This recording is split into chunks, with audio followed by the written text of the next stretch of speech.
جمعية الدعوة والإرشاد وتوعية الجاليات بمحافظة بدر। আসসালামু আলাইকুম ওয়া রাহমাতুল্লাহি ওয়া বারাকাতুহু। সম্মানিত ভাই, আপনি লিখিত পাঠিয়েছেন যেখানে লেখা আছে মাথা ব্যথা হলে এই পড়তে হবে, বিপদ মুক্তির এই পড়তে হবে, রিজিকের জন্য এই, রোগ বৃদ্ধির জন্য এই, যেই সমস্ত শব্দ উল্লেখ রয়েছে, ইয়া জাব্বারু, ইয়া সালামু, ইয়া হাক্কু, ইয়া হাইয়্যু, ইয়া কাইয়্যুম, এটি আল্লাহ রাব্বুল আলামিনের গুণবাচক নাম। গুণবাচক নাম দিয়ে আল্লাহকে ডাকলে আল্লাহ শুনেন। গুণবাচক নামের ওসিলা করে আল্লাহকে ডাকা যায়, সমস্যা নেই। তবে এটি কবিরাজি চিকিৎসা যে দিয়েছে, নির্দিষ্ট দিন নির্ধারণ করে দিয়েছে, নির্দিষ্ট সময় নির্ধারণ করে দিয়েছে, নির্দিষ্ট সংখ্যা নির্ধারণ করে দিয়েছে, এটি হলো ইসলাম বিরোধী, শরীয়ত বিরোধী, যেটি রাসূল সাল্লাল্লাহু আলাইহি সাল্লাম করেননি।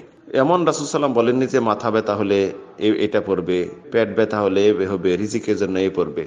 তবে কোরআনে কারীম মানুষের পথের দিশা, মানুষের চিকিৎসা, মানুষের যেমন বাহ্যিক রোগ সারায়, মানসিক রোগও সারায়, অন্তরের রোগও সারায়, রোগ ভেদিও সারায়। রাসূল সাল্লাল্লাহু আলাইহি সাল্লাম কোরআন দিয়ে চিকিৎসা করেছেন, সূরা ফাতিহা 7 বার করে চিকিৎসা করেছেন, সূরা নাস, ইখলাস, ফালাক চিকিৎসা করেছেন, আয়াতুল কুরসি দিয়ে চিকিৎসা করেছেন। তাই বিভিন্নভাবে যেটা আমরা পাই। তবে এই যে একটি চিকিৎসার পদ্ধতি যেটি কবিরাজ দিয়েছে, এটা তার বানাওয়াটি, এটা ইসলাম বিরোধী।